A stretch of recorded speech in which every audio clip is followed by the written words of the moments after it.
Most people collapse when faced with extreme pressure and stress. That's because they need to feel safe and comfortable. They need someone to remind them who they are. The richest 1% don't need that. They act from a place of strength within themselves, built on self-discipline and mental and emotional control. While others seek ease, they choose structure. While others react, they adapt. While others talk, they act. This isn't motivation. It's mental engineering, a manual for those who refuse to break. This is the mindset of the 1%, and it will teach you to think, act, and persevere like the disciplined few, while the fragile majority crumbles. Chapter 1. Most people are built to break. 1. Comfort is the architect of fragility. Most people are fragile by design. They've spent their entire lives avoiding discomfort, avoiding struggle, avoiding effort. They were raised to believe comfort is success. They confuse ease with achievement. But here's the truth. Comfort is corrosion. It erodes your ability to adapt, to endure, to lead. Every time you choose comfort, you reinforce fragility. Every time you avoid difficulty, you weaken the foundation of your character. People aren't born weak. They're conditioned to be. Society rewards avoidance.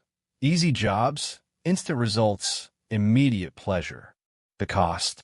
The death of resilience. The moment life applies pressure, they fracture. They complain. They retreat. They look for rescue. Because they never trained for resistance. You have a choice. You can keep building a life that collapses under weight, or you can forge one that grows stronger under pressure. The world doesn't break you. Your lack of preparation does. 2. The biology of breaking. Stress is not your enemy. It's the mechanism that transforms you. The human body, the human mind, both are anti-fragile systems. They grow from pressure, not peace. Muscles don't build without tension. Discipline doesn't grow without demand. Mental toughness doesn't develop without trial. But the average person misinterprets stress. They treat it like poison instead of power. They run from it instead of learning to metabolize it. So the moment reality challenges them, they snap. They're shocked that life hurts. They're offended that effort is required. They label normal resistance as trauma. That's the truth of weakness. It's not a lack of strength. It's a lack of exposure. What you never confront, you never control. Start treating stress like a training partner. Every difficulty is a repetition. Every hardship is feedback. Every obstacle is resistance shaping your capacity to endure. You don't get stronger by avoiding weight. You get stronger by lifting it. The world doesn't break you. Your lack of preparation does. 3. Manufactured pressure creates real power. If you want to stop breaking under pressure, you have to manufacture it. The elite don't wait for difficulty. They create it. They train their minds through daily hardship before the world can test them. That's the secret. Don't wait for adversity. Build adversity. Cold showers. Early mornings. Delayed gratification. Discipline in the smallest choices. Every self-imposed hardship is a micro battle against weakness. You're teaching your nervous system that pain isn't a threat, it's information. You're building tolerance. You're engineering adaptability. You're inoculating yourself against collapse. Each voluntary discomfort is a message to your mind. I'm in control. I decide what hurts me. I decide what changes me. The 1% mindset is built on this formula. Seek resistance before it seeks you. That's how you become unbreakable. That's how you train for life. The world doesn't break you. Your lack of preparation does. 4. Fragility is a lifestyle. Weakness doesn't show up suddenly. It's built slowly through habits. It's the morning you hit snooze, the promise you delay, the excuse you justify, the comfort you defend. Every act of avoidance reinforces fragility. Every small surrender teaches your brain to quit earlier next time. Discipline works the same way, in reverse. Every small victory builds evidence. Every act of control builds momentum. Every fulfilled promise builds identity. You are training your response to pressure every day, whether you know it or not. When pressure comes, you will not rise to the occasion. You will fall to your level of preparation. The undisciplined collapse. The disciplined adapt. You don't need to be fearless. You just need to be trained. Start replacing convenience with confrontation. Stop chasing comfort, chase capacity. Because when comfort defines your routine, collapse defines your future. The world doesn't break you. Your lack of preparation does. 5. The choice to be unbreakable. The difference between the 99% and the 1% is simple. The 99% expects strength to appear when needed. The 1% no strength must be built before it's demanded. That's the discipline gap. Preparation versus hope. One group trains, the other wishes. One hardens their mind, the other negotiates with it. You can't be both prepared and fragile. You can't be both comfortable and powerful. You must choose which one to be. Here's what you do. Make pressure your teacher. Make structure your shield. Make repetition your ally. Wake up early. Do the hard thing first. Finish what you start. Never outsource your strength to someone else. Every act of discipline is a message to yourself. I don't break. The moment you believe that, the world loses control over you. Pain stops being punishment. Discomfort stops being threat.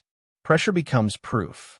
And every challenge becomes an opportunity to reinforce the fortress you've built within. The 1% mindset isn't about superiority. It's about survival. You don't rise above the world. You simply stop being destroyed by it. Because in the end, only one truth remains. The world doesn't break you. Your lack of preparation does. Chapter 2. Pain is the entry fee. 1. The debt of growth. Nothing in life is free. Everything powerful demands a price. And a currency is pain. Weak minds chase comfort and call it peace. Strong minds chase discomfort and call it progress. The truth is simple. If you want to grow, you must pay. Every breakthrough comes with a bruise. Every victory costs something. You can avoid that cost for a while. You can pretend the rules don't apply to you. But reality always collects. In delayed dreams. In missed opportunities. In a quiet shame of knowing you quit early. Pain is the entry fee to every level worth reaching. And the ones who keep paying it, without complaint, are the ones who own their future. The average person avoids payment. They want the reward without the price. That's why they stay average. You have a choice. You can live in comfort and stay ordinary. Or you can embrace pain and become exceptional. That's the key. Pain isn't punishment. It's proof of pursuit. 2. Pain is feedback, not failure. Pain is a language. It's the body's way of speaking truth. It tells you what's weak, what's broken, what must adapt. Most people don't listen. They silence it. They medicate it. They run from it. But the elite, the 1%, lean in. They study the pain. They extract data. When a workout burns, it's information. When rejection stings, it's information. When life hits hard, it's information. Pain is data. It's feedback from reality saying, this is where you need to evolve. That's why you can't escape it. If you remove pain, you remove the signal that growth requires. You become numb, and numbness is not peace, it's paralysis. You must learn to interpret pain instead of fleeing from it. Ask, what is this teaching me? Ask, what is this exposing in me? Ask, what would happen if I stopped running from it and started learning from it? That's the move. Turn pain into intelligence. Turn suffering into signal. Because the world doesn't punish you with pain. It educates you with it. 3. The cost of avoidance. Avoiding pain is the most expensive decision you can make. It charges interest. Every easy choice today compounds into regret tomorrow. Every shortcut adds weight to your future self. The bill always arrives late, heavy, unavoidable. You skip the workout, you pay in weakness. You dodge the confrontation, you pay in resentment. You numb the discomfort, you pay in stagnation. Avoidance feels like relief now, but bankruptcy later. The interest rate on avoidance is steep. You lose confidence. You lose credibility. You lose control. That's why most people stay broke in every sense of the word. Physically, mentally, spiritually. They keep deferring the payment. The 1% don't defer. They pay up front. They choose the pain of discipline over the pain of regret. They know one principle that never fails. You can't escape pain. You can only choose which kind. The pain that builds you, or the pain that breaks you. 4. Building tolerance, expanding capacity. The difference between the fragile and the formidable isn't the amount of pain they feel, it's how they process it. Fragile minds panic under discomfort. Formidable minds adapt to it. Pain tolerance is a muscle.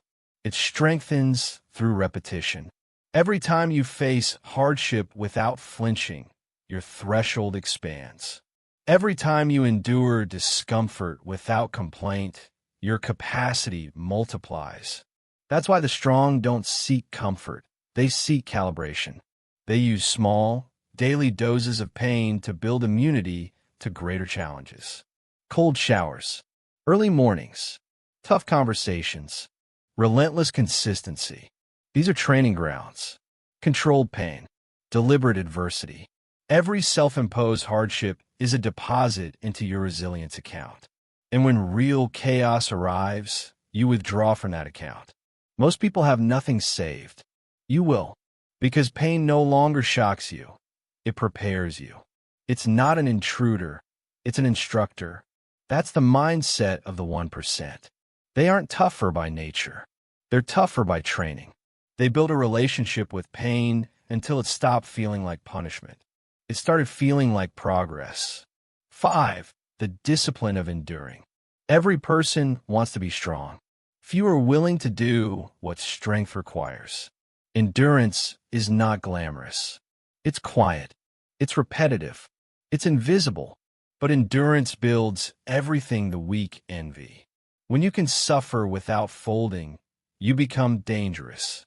Because nothing external controls you anymore. You've removed the world's greatest weapon, your reaction to pain. You can feel it and still move. You can hurt and still act. You can break and still build. That's what separates the 1% from everyone else. They treat pain as part of the process, not proof of failure. Every rep that burns, every hour that hurts, every setback that stings, they see it all as tuition, the entry fee to greatness, the cost of excellence, and they pay without hesitation because they know this truth.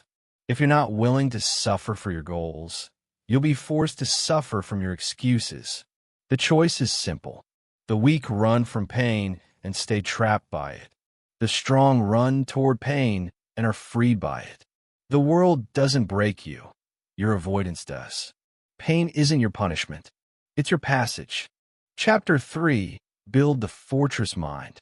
1. Architecture of inner power. Every person lives inside two structures, the external world and the internal one.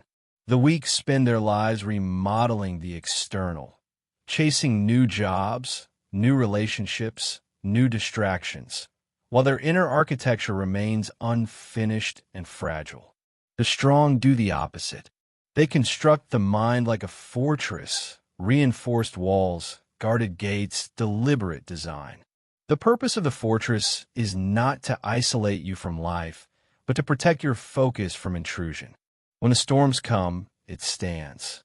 When people doubt, it stands. When chaos rises, it still stands. That's what mental architecture looks like: deliberate, strategic, unshakable. It's not built overnight. It's built brick by brick, discipline by discipline, day after day. Every morning you wake up, You're either fortifying the walls or letting them crumble. Every reaction, every decision, every moment of self-control adds structure or subtracts from it.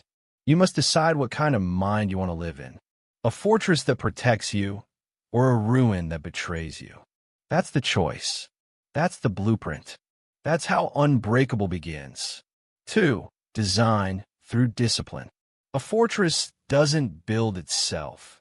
It requires deliberate, repetitive labor. That's discipline. Discipline is not punishment. It's the process of constructing strength through deliberate design. Every routine, every ritual, every sacrifice is a structural beam reinforcing your foundation. Skipping them weakens it. Excuses crack it. Neglect destroys it. Discipline is how you make the invisible visible. It's how you translate intention into identity.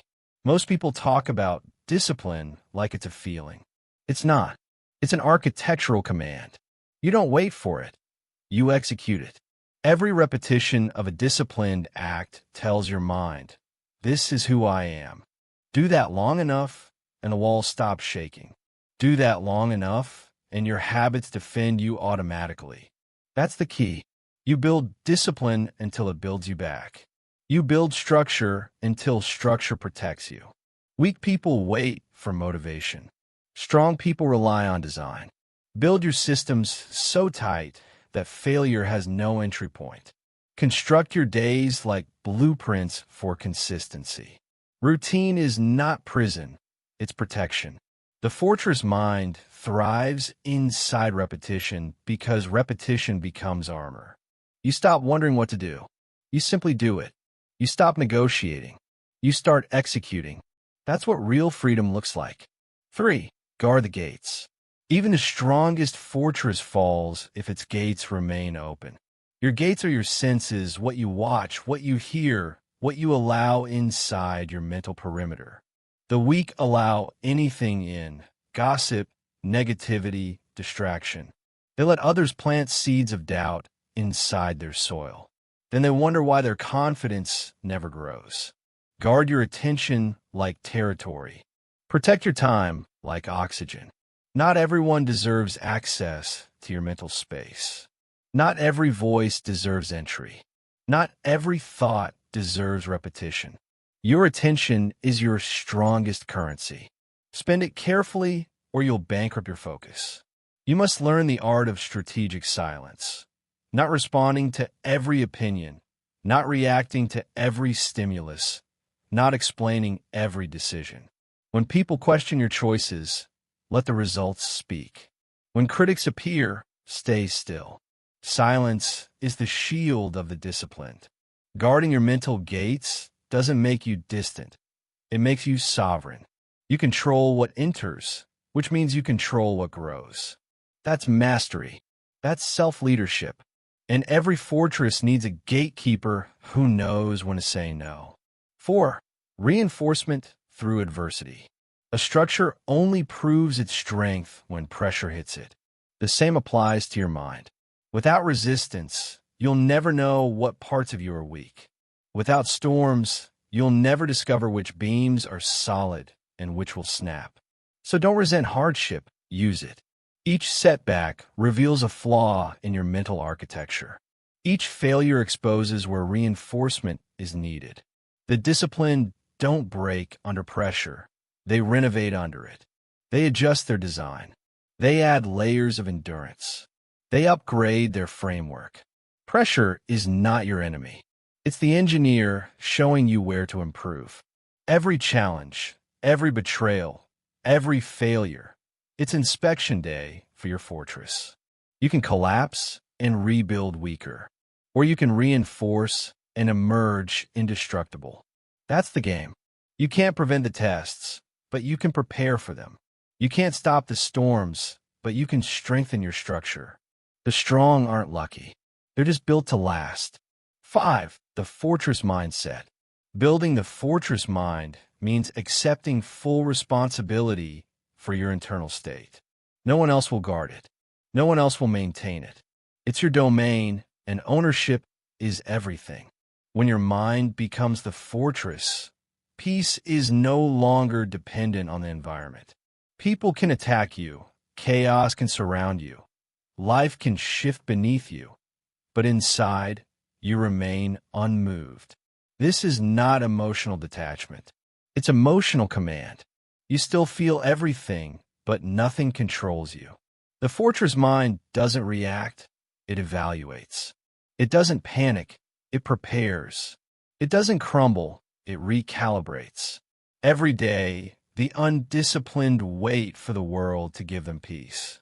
The disciplined build it themselves. The fortress mind is not loud. It doesn't need to prove itself. It doesn't broadcast its strength. It lives quietly, moves strategically, and wins consistently. And when people ask how you stayed so composed under fire, the answer will be simple. I built this. Because no one can destroy what you constructed brick by brick, act by act, day by day. You can lose money, opportunity, reputation, but if you've built the fortress within, you're never truly defeated. That's the power of inner architecture. That's the difference between the fragile and the fortified. The fortress mind doesn't just survive chaos. It uses it as fuel. Chapter 4. Discipline is the only freedom. 1. The illusion of freedom. Most people believe freedom means doing whatever they want, whenever they want. They mistake impulse for independence. They confuse indulgence with liberation. That belief is a trap, because the more you chase freedom through pleasure, the more enslaved you become to it. To hunger, to habit, to distraction. They call it living free. But it's dependency, wrapped in convenience, disguised as choice.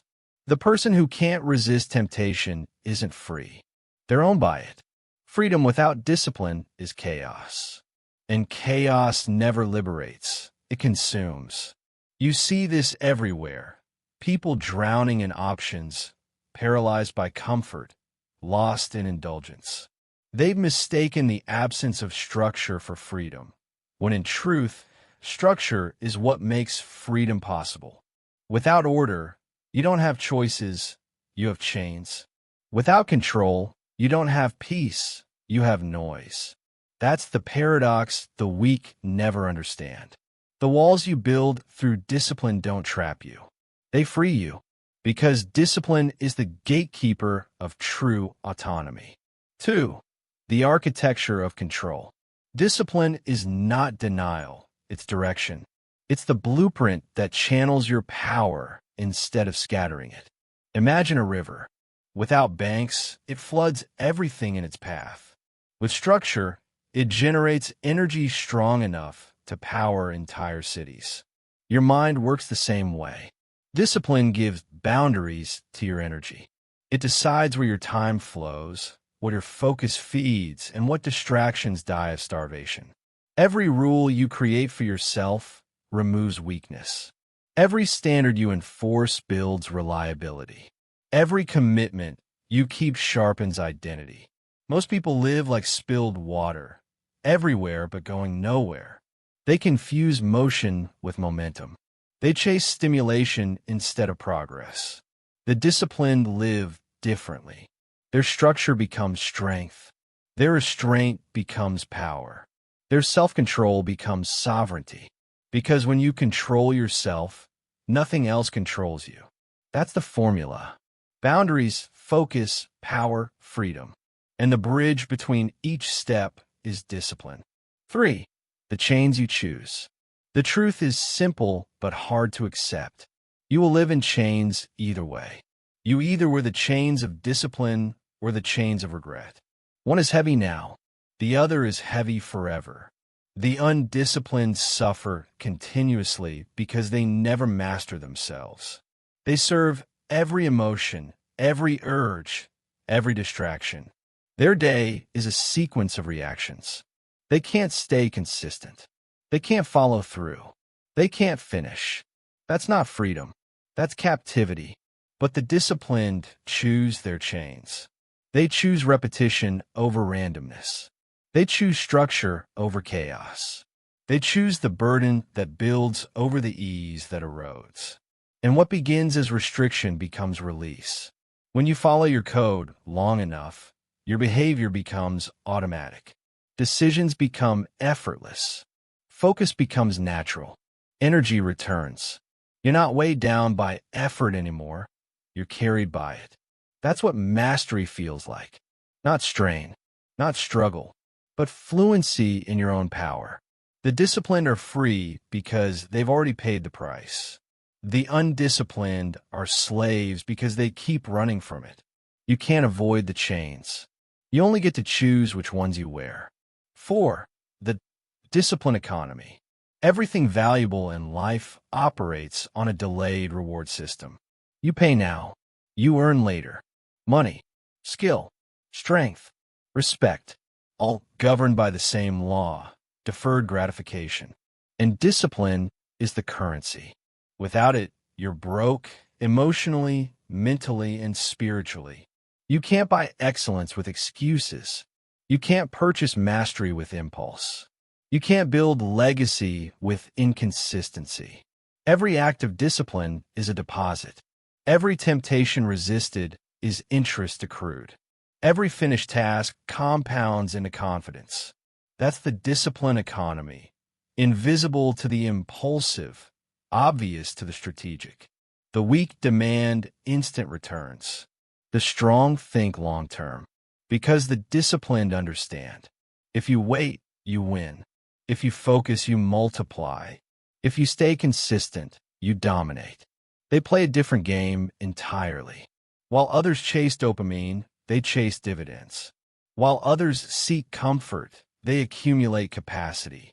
While others consume, they compound. Discipline isn't about suffering. It's about investment. It's about building equity in yourself until your habits generate power automatically. And once that happens, freedom stops being an idea. It becomes a reality. 5. The code of the free. The highest level of freedom isn't doing what you want. It's doing what's necessary without hesitation. When your actions align with your standards, you're unstoppable. When your habits reflect your principles, you're unshakable. When your daily routine mirrors your long-term vision, you're free. That's the liberation no one talks about. The freedom earned through repetition. Because discipline eliminates indecision. And indecision is the thief of peace. You don't waste time negotiating with yourself anymore. You already know the answer. Do the work. Discipline isn't a cage, it's a compass. It points you toward your mission when the world tries to pull you off course. It removes noise, addiction, and distraction until only direction remains. Freedom without discipline collapses into chaos.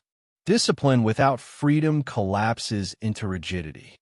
You need both, the tension between order and ambition. Master that balance, and you're untouchable. You no longer chase control, you're control. You no longer seek freedom, you embody it. That's the paradox the masses never understand. Rules can't restrict the disciplined because they wrote them. Limits can't confine the consistent because they surpass them. Failure can't paralyze the prepared because they anticipated it. This is the apex of the 1% mindset. When structure becomes second nature and self-control becomes identity. You've become the architect and the occupant of your own freedom. No external force can give you that. No comfort can replace it. Discipline doesn't negotiate, and freedom doesn't exist without it. Chapter 5. The Power of Strategic Withdrawal. 1. The Discipline of Pulling Back. Not every battle deserves your energy. Not every challenge requires your presence. Not every argument needs your voice. Power is not always about advancing. Sometimes it's about retreating with precision. Strategic withdrawal is not weakness, it's wisdom. It's the discipline of conserving your focus, your words, and your emotional energy for what truly matters. The undisciplined react to everything. Every insult, every distraction, every opinion. They scatter their strength across meaningless conflicts, and then they wonder why they're exhausted, bitter, and directionless. You lose power every time you react impulsively. You waste resources every time you fight battles that don't build you. True power lies in knowing when to stay still, when to remain silent, when to let noise collapse under its own weight. Pulling back doesn't mean losing. It means understanding where victory actually resides. Because sometimes the strongest move is no move at all. 2. The economy of energy. Your energy is your most valuable currency, and most people spend it like they'll never run out. They argue online. They chase validation. They overcommit, overpromise, and underperform. They burn out not because life is hard, but because they have no filters. The strong operate differently. They treat energy like capital, to be invested, not wasted. They understand that every reaction has a cost, and the price of constant reaction is clarity. Strategic withdrawal is how you protect that capital. You choose when to engage and when to disengage. You choose which voices to hear and which to mute. You choose which opportunities to pursue and which to ignore. It's not apathy, it's allocation. You're not avoiding life. You're managing it intelligently. Because energy, once spent, doesn't return. And every ounce wasted on pettiness is energy stolen from purpose. You can't fight for your goals if you're busy defending your ego. You can't build your empire if you're trapped in emotional debt. Conserve energy. Redirect it toward mission.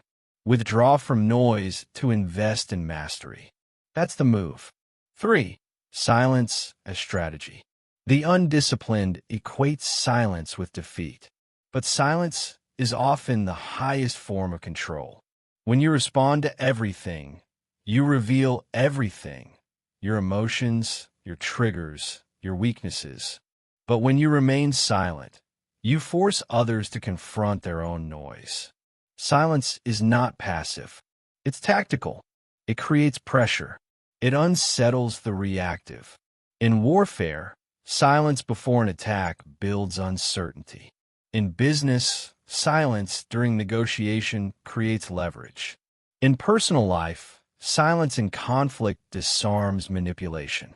The world trains you to respond instantly, to text back, to post, to argue, to explain. But silence interrupts that pattern. It reclaims the pace of interaction. It shifts power back to you. When you stop feeding energy into chaos, chaos starves. That's why the strong say less and observe more. They understand that noise is the language of weakness. Stillness is the dialect of mastery. So practice restraint. Let people talk. Let rumors spread. Let emotions rise and fall without your participation. Because power maintained in silence is power magnified in action. That's the law. 4. Withdrawing to regain vision. Sometimes you must step back not to surrender, but to see clearly.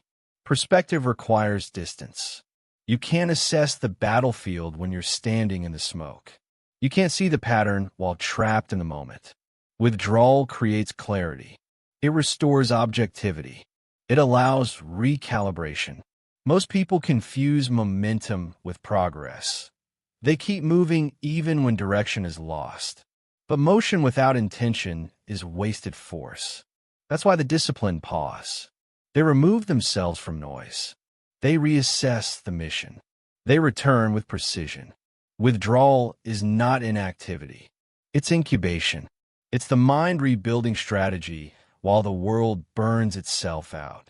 When you withdraw strategically, you re-enter the field with sharper focus, stronger resolve, and higher purpose.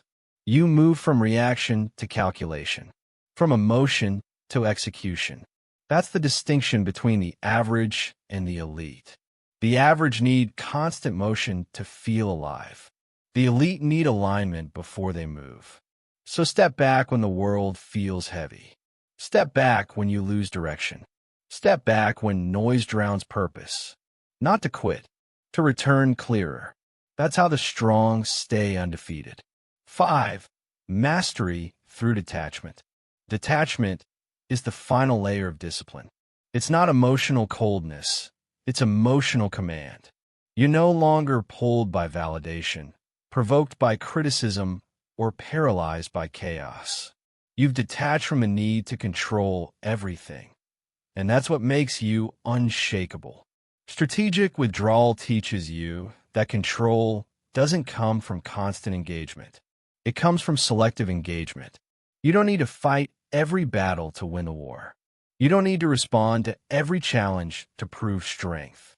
When you can walk away, not out of fear, but out of certainty, you've achieved real control. Detachment gives you access to calm in the middle of conflict. It creates distance between impulse and response.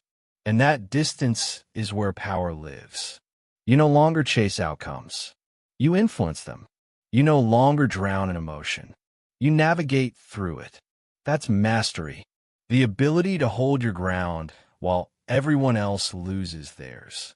The disciplined withdraw not to hide, but to prepare, to protect, to preserve energy for what truly matters. When you control your engagement, you control your destiny. And when you can walk away at will, nothing owns you. That's real power. That's sovereignty. Chapter 6. The Discipline of Delay. 1. The Impulse Trap. The weak demand everything now. They crave instant proof, instant reward, instant validation. They measure progress in hours, not in years. They chase sensation, not substance. But everything that matters, mastery, peace, power, legacy, requires time.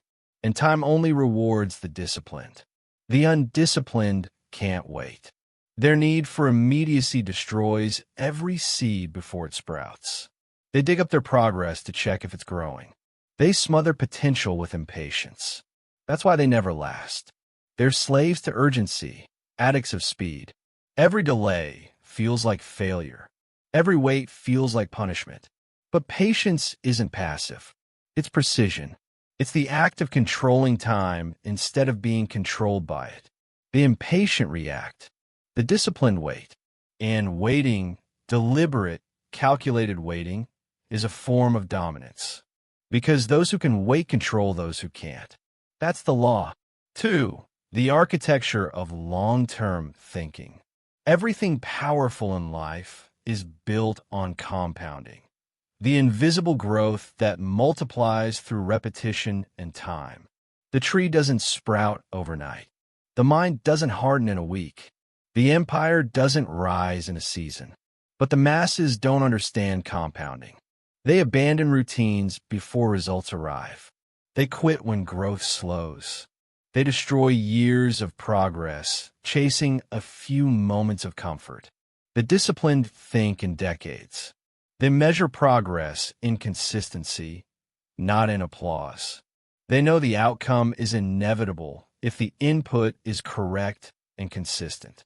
That's the architecture of delay, the mindset that builds results slowly and permanently.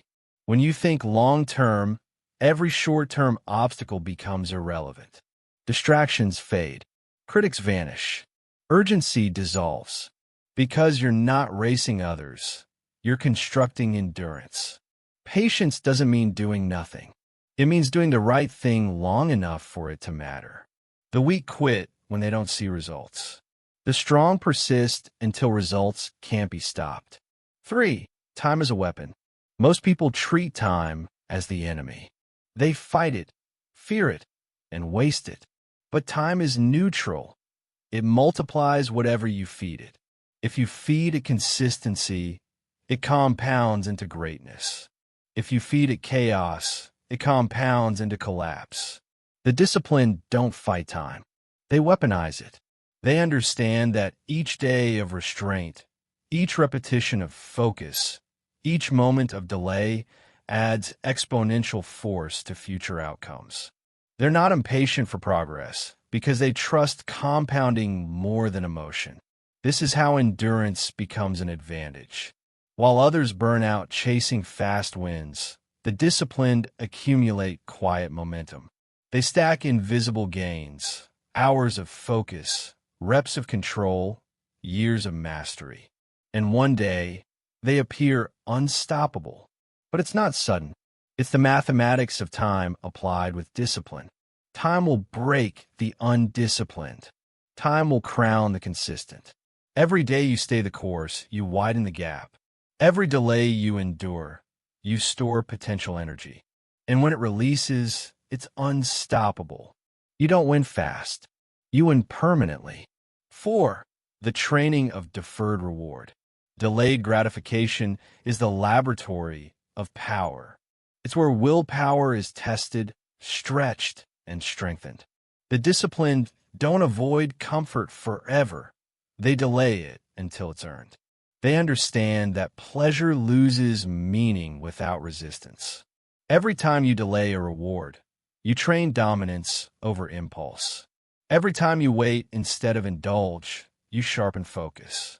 Every time you finish before you celebrate, you remind yourself who's in control. It's not denial, it's refinement. You're teaching your system that comfort is optional, but control is mandatory. This is how elite performers separate from the masses. They can endure the boredom others can't. They can delay gratification longer than anyone else. And that endurance becomes their edge. Because in every competition, business, health, relationships, the winner is simply the one who can wait the longest without breaking focus. That's the quiet truth behind every great success story. The longer you can delay, the more inevitable your victory becomes. Impatience is weakness disguised as urgency. Delay is strength disguised as stillness. Train the delay. Build the edge. Earn the peace. 5. Mastering temporal control. When you master the discipline of delay, time bends to your will. You stop rushing. You stop chasing. You stop forcing outcomes. You start planning. You start refining. You start executing with patience and precision. You understand that anything gained quickly can vanish just as fast. That's why you prefer slow power, the kind that compounds silently, invisibly, until it's unstoppable. You no longer crave immediacy because you've tasted control. And control is sweeter than any instant reward. Every decision becomes strategic. Every delay becomes investment. Every quiet season becomes construction. You don't panic when things take time. You expect it, because everything worth mastering demands it. That's the difference between the fragile and the fortified. The fragile crumble under waiting. The fortified use waiting as training. The disciplined live by one rule. You can't lose if you never stop. And you can't stop if you've accepted that great things require time. Patience isn't about waiting calmly. It's about waiting powerfully. It's about acting with purpose and letting results arrive when they're ready.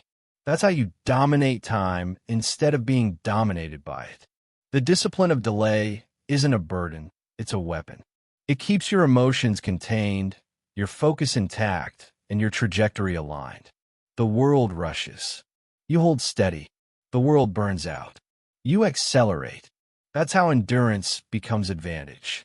That's how patience becomes supremacy. That's how time becomes yours. Chapter 7. Emotional control is power.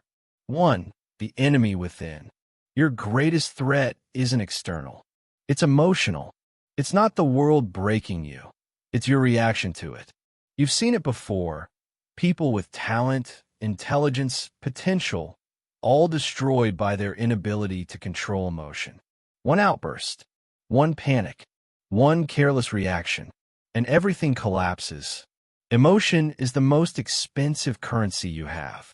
Spend it wrong, and you bankrupt your progress. Control it, and you compound your power. The undisciplined believe emotion makes them real. They think raw reaction equals authenticity. But raw reaction is weakness in its purest form. It's self-sabotage disguised as honesty. Emotion is energy. And energy must be directed, not discharged. Every time you react impulsively, you train the mind to obey chaos. Every time you pause before reacting, you train the mind to obey discipline. That's the split between strength and fragility. The weak express emotion. The strong contain it. The wise control it. That's the foundation of power. Control the self, and you control everything else. 2. The physiology of power. Emotion is biological. It's chemical. It's programmable. You can't eliminate emotion, but you can train your response to it. That's what separates warriors from victims. The surge of anger, the spike of fear, the pull of doubt. They're not commands. They're signals. And signals mean nothing without interpretation. The disciplined don't suppress emotion. They translate it. They turn anger into focus, fear into alertness, doubt into preparation. Emotion is fire, and fire only destroys when it's uncontrolled. Contained, it becomes energy. That's why composure is lethal, because calmness during chaos unsettles everyone else. It signals dominance without a word. When everyone else loses control, and you don't, you win by default. Control isn't a feeling. It's a posture. It's how you breathe, move, decide, and execute while others drown in reaction. And once that composure becomes automatic, you stop being human fuel and start becoming human steel. That's the transformation. 3. The psychology of reaction. Emotion seeks expression. That's why people vent. They post. They rant. They explode because they can't hold what they feel. But every time you express emotion impulsively, you teach your nervous system that expression equals relief. And that becomes addiction. You begin chasing emotional release instead of resolution. You think you're being real, but you're actually being ruled. The world manipulates this weakness. Media, marketing, and manipulation all target your emotions because they know if they can make you feel, they can make you act. That's why the disciplined don't react to every narrative, every insult, every stimulus. They observe, evaluate, then decide. They live one layer deeper than the rest. They understand that emotion is data, not direction. Anger is information. Fear is feedback. Pain is a signal. None are commands. You get to decide what they mean. And when you control meaning, you control movement. The undisciplined react to the world. The disciplined rewrite it. That's the difference. 4. Emotional containment as strength. Control doesn't mean coldness. It means calculation. It's not the absence of feeling. It's the mastery of expression. Emotion is a weapon, and every weapon must be sheathed until the right moment. Think of a sword. Draw it too often, and it dulls. Draw it without purpose, and it cuts the wrong target. Keep it hidden until it matters, and it strikes with precision. The disciplined use emotion as leverage. They feel deeply, but act deliberately. They understand that composure is influence. When you remain calm, you force the emotional to reveal themselves. They speak too soon. They move too fast. They expose their position. You, however, wait. You observe. You let emotion burn itself out in others before you act. The strong aren't unaffected by emotion. They're unmoved by it. That's what makes them stable while others shake. Control yourself in chaos, and you become the anchor everyone else clings to. That's leadership. That's power. Not domination through noise, but command through calm. 5. Detachment and dominance. Emotional control evolves into detachment, not disconnection, but distance. You begin to see life like a chessboard, not a battlefield. You stop identifying with every move. You start orchestrating them. When something provokes you, you analyze instead of react. You measure the cost before you respond. You weigh the outcome before you commit. You don't rush into emotion. You decide whether it deserves space in your mind. That's when control becomes power. Because now, nothing can be used against you. Insults fail. Provocations die. Manipulation collapses. The world loses leverage over you.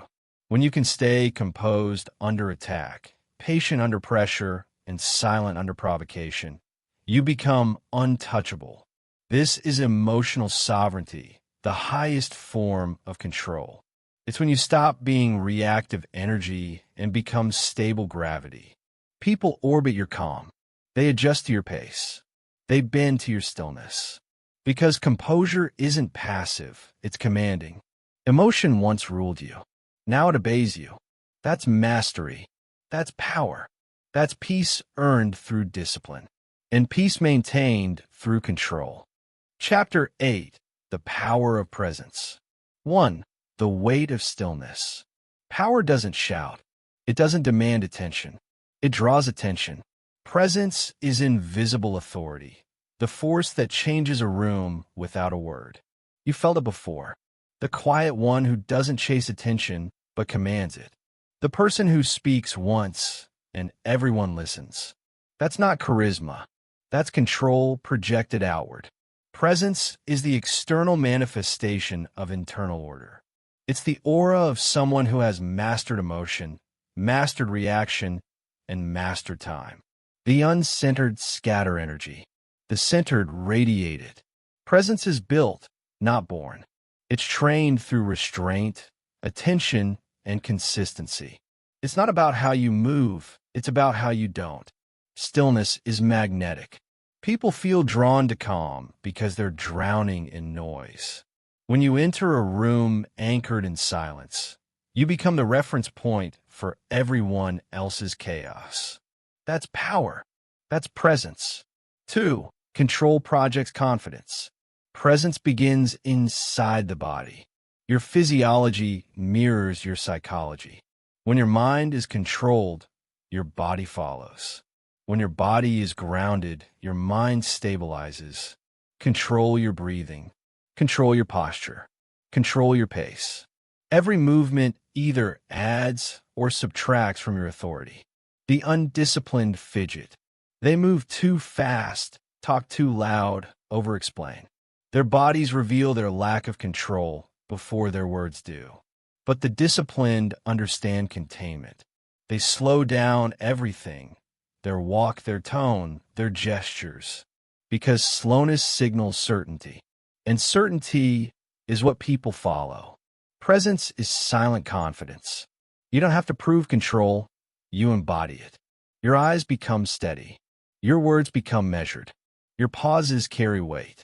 That's why silence in speech commands more respect than excessive explanation. Because silence means comfort with authority. When you're comfortable holding the pause, you're no longer chasing validation. You're generating gravity. That's the essence of presence, self-command that others can feel. 3. The power of awareness. Presence is not about being noticed. It's about being aware. You can't control a room you can't read. Most people walk through life blind, distracted by thought, lost in noise, unaware of detail. The strong observe. They scan the room. They listen to tone, watch movement, feel rhythm. Awareness creates precision. It allows you to act surgically instead of emotionally. When you can sense tension before it escalates, you can redirect it. When you can read people's motives before they speak, you can anticipate outcomes. That's power. The ability to respond with intelligence instead of instinct. Awareness expands presence because people feel seen and measured. They don't know why you unsettle them. They just know you notice everything. This is not manipulation. It's mastery of perception. When you're fully aware, your environment slows down. Details sharpen. Noise fades. You see clearly while others stumble. Awareness amplifies composure, and composure amplifies control. That's how presence becomes advantage. 4. The discipline of restraint. Presence collapses when restraint disappears. The moment you overshare, overreact, or overexplain, you leak authority. Powerful people are deliberate with revelation. They speak only when it moves the outcome forward. They reveal only what strengthens their position. Every unnecessary word weakens presence. Every reactive emotion fractures credibility. Restraint isn't silence for silence's sake, it's timing. Knowing when to act, when to speak, and when to remain still. The average fills silence with insecurity. The disciplined use silence as strategy. When you can hold back information, emotion, and opinion, you project control. Because mystery commands more attention than exposure. Restraint signals security. You're not afraid of being misunderstood. You're not afraid of waiting. You're not afraid of losing attention, because attention already bends toward you. This is why power often looks quiet. Because power doesn't chase reaction, it directs it. Restraint is presence multiplied. Stillness is influence without words. And both are weapons the undisciplined never master. 5. Presence as influence. Presence is not just perception, it's persuasion. It shapes how others think, decide, and act around you. When you control your energy, you control the emotional temperature of every interaction. Your calm regulates others. Your silence demands respect. Your focus forces alignment. You no longer need to push, your presence pulls. This is how leaders move nations, mentors shape minds, and disciplined individuals bend environments. They don't dominate through noise. They dominate through stillness. Presence doesn't beg to be seen. It commands to be recognized. And once you've built it, you can't fake it. It's not about charisma. It's about congruence, what you say, think, and do aligning perfectly under control. That alignment radiates. It creates an invisible field of trust, strength, and gravity. Presence turns control into influence. It turns discipline into leadership. It turns silence into signal. This is how the 1% move through the world. Not louder, but heavier. Not faster, but surer. Not expressive, but effective. Presence is power made visible. And power, once visible, reshapes reality. That's mastery. That's leadership earned in silence. Chapter 9. Command without force. 1. The illusion of power. Most people confuse dominance with control. They think shouting is strength. They think aggression is leadership. They think fear equals respect. But power built on pressure collapses the moment pressure returns. Control built on fear ends when fear fades. Real command is invisible. It moves without resistance because it doesn't fight, it directs. Force is external. Command is internal. One demands obedience. The other earns alignment. The weak need force because they lack structure. They use noise to hide insecurity. They use aggression to compensate for a lack of self-governance. The disciplined don't need volume. They lead through consistency, not coercion. Force can make people move. Only command makes them follow. That's the difference between temporary power and permanent influence. Command is power refined. It's pressure turned into precision. It's control without visible effort. And it begins inside you. 2. The mechanics of influence. Command isn't about controlling others. It's about controlling the environment so that others align naturally. People respond to stability. They follow calm. They mirror certainty. When you maintain your composure under chaos, you become the reference point for everyone else. That's how command operates, through gravitational pull, not push. Imagine a planet. It doesn't shout to keep its orbiters aligned. It simply holds mass, and everything else moves around it. That's command. Mass through mastery. Influence through stability. The louder someone is, the less gravitational mass they possess. The quieter you are, the heavier your presence becomes. In every interaction, You're training people how to respond to your energy. Panic, and they'll panic. Stay composed, and they'll stabilize. Speak with control, and their tone will follow. Command isn't declared. It's demonstrated. That's the key. The more you master yourself, the less you need to manage others. 3. Authority through example. You don't earn authority through instruction. You earn it through embodiment. Most leaders talk too much because they can't live their message. They rely on words because their actions are inconsistent. But consistency is louder than commands. It's the quiet evidence that builds trust over time. When people watch you execute without excuses, they start believing in your standard. When they see you remain calm under attack, they start mirroring your resilience. When they observe you doing the work you demand, they follow without question. Command without force is built on example, not enforcement. You never need to say, "Follow me." You simply move, and others adjust to your pace. That's why silence paired with consistency is magnetic. It leaves no room for argument. There's nothing to explain, nothing to prove. Only demonstration.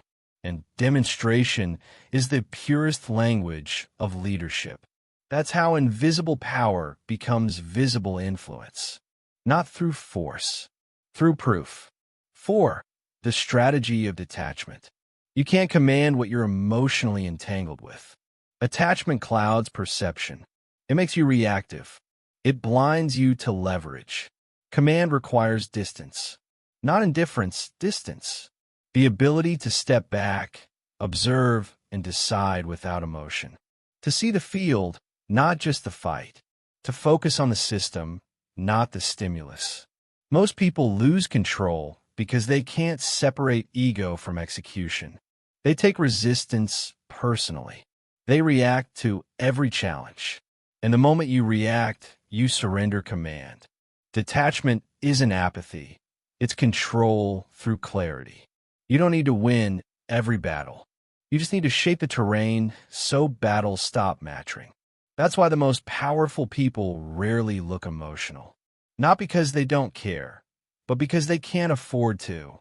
Emotion is energy, and command requires conservation. When you stay detached, you see 10 moves ahead. You move slower, but everything around you starts moving to your rhythm. That's not coincidence.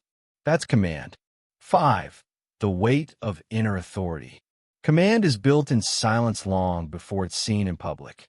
It's the hours of discipline no one watches. The promises you keep to yourself. The standards you refuse to drop, even when no one's looking. That's where authority is born. People can feel the weight of someone who has mastered themselves. They sense it in the posture, in the tone, in the pace. Inner authority transmits through energy, not effort. The undisciplined chase control. The disciplined embody it. That's why the most powerful room always centers around the calmest person. Because calm means you've done the work. You've faced yourself. You've conquered reaction. You've built weight. And weight is what bends reality. Command without force is the art of bending environments through inner gravity. It's leadership without noise. It's strength without display. It's influence without manipulation. You move less and achieve more. You say less and impact multiplies. You force nothing, yet everything adjusts. That's the final form of power, invisible control through visible calm. Chapter 10, Becoming the Unshakable One. 1. The End of Fragility. The journey ends where it should have begun, within. The battle was never against the world. It was against your own volatility. Every weakness you once blamed on circumstance was self-created, built from distraction, comfort, and reaction. You didn't need more luck.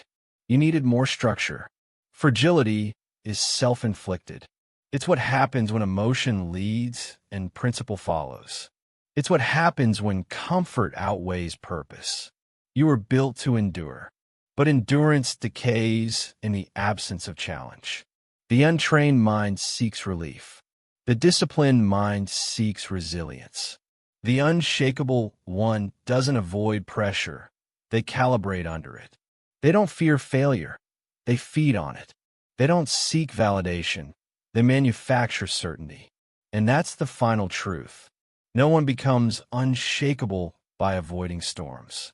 You become unshakable by becoming the storm itself. 2. The foundation of permanence. Everything breaks that isn't built on principle. Trends vanish. Motivation fades. Emotion shifts. But principle endures. And principle, practiced daily, becomes identity. You've built discipline. You've built restraint. You've built detachment.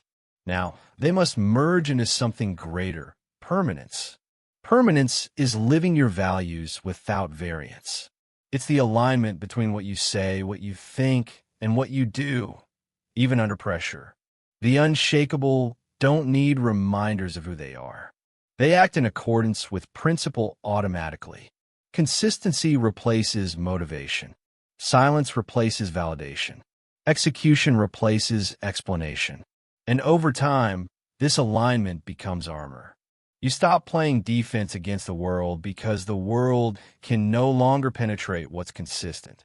That's the real victory, not in conquering others, but in mastering yourself so completely that nothing external can alter your trajectory. The unshakable one doesn't need faith in outcomes. They have faith in process. 3. The calm inside the chaos. Chaos will never stop. The world will always accelerate. Pressure will always increase. But calm is the rarest form of dominance. When you can stand still while everything moves, you become the axis others rotate around. You stop being part of the noise. You become the signal. This is the moment when mastery shifts from effort to nature. You no longer try to stay calm. You simply are. Calm doesn't mean nothing affects you. It means nothing owns you. When chaos rises, you slow your breathing. When tension builds, you lower your voice. When provocation appears, you measure your movement. That's presence forged through discipline. And it's more intimidating than any aggression could ever be. The calm mind controls the room. The calm heart commands the battlefield. The calm spirit bends time itself. Because calm is energy stabilized, and stable energy is unstoppable momentum. That's the mark of the unshakable. 4. The sovereignty of the self. True mastery ends in sovereignty, total self-ownership. The unshakable one doesn't depend on motivation, praise, or approval. They're powered by principle. They move by decision, not emotion. Sovereignty means you are your own authority. You no longer need permission to act, forgive, rebuild, or begin again. The opinions of others become background noise. Their expectations dissolve. Their judgments carry no weight. You answer only to the standard you built, and that standard is absolute.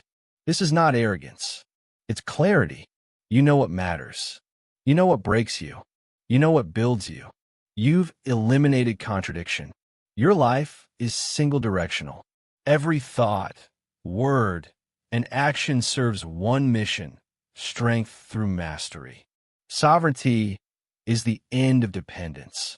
You no longer need to prove your worth to the world because your worth is measured in endurance, not applause. You've stopped chasing control. You become control. That's the essence of being unshakable. Authority over self that radiates without effort. 5. The legacy of discipline. Discipline built you. Silence fortified you. Patience refined you. And now, they merge into something that no one can take: legacy. Legacy is not memory. It's momentum. It's what continues after you stop moving. Every act of restraint. Every moment of composure. Every decision to stay the course when comfort called your name. They've written something into your identity that cannot be erased. You become the proof that mastery is real. That silence is not weakness. That stillness is not passivity. That control is not suppression. It's direction. It's precision. It's freedom. The unshakable don't chase immortality. They achieve it through consistency. Because habits outlive emotion. Principles outlast trends. And character endures longer than anything the world can offer. This is where the path ends. Not in applause, not in recognition, but in silence. The kind that echoes strength, not absence. The kind that tells the world, I don't need to prove anything. I just continue. That's what makes you part of the 1% who never break. Not because life became easy, but because you became immovable. You've become the standard others measure themselves against. You've become the calm in every storm. You've become the fortress they can't breach. You've become the unshakable one. You navigated chaos and built composure. You faced noise and found stillness. You stopped seeking external control and became self-control. You trained your mind to remain calm when the world falls apart, to act when others freeze, to continue when others give up. This is mastery. This is sovereignty. This is permanence. From today on, nothing external determines your state. Discipline defines you. Silence protects you. Consistency sustains you. You have built an inner fortress, and no storm can touch it. Be the one who does not break. Be the one who does not react. Be the one who perseveres. Because the world rewards the loud, but obeys the unshakable.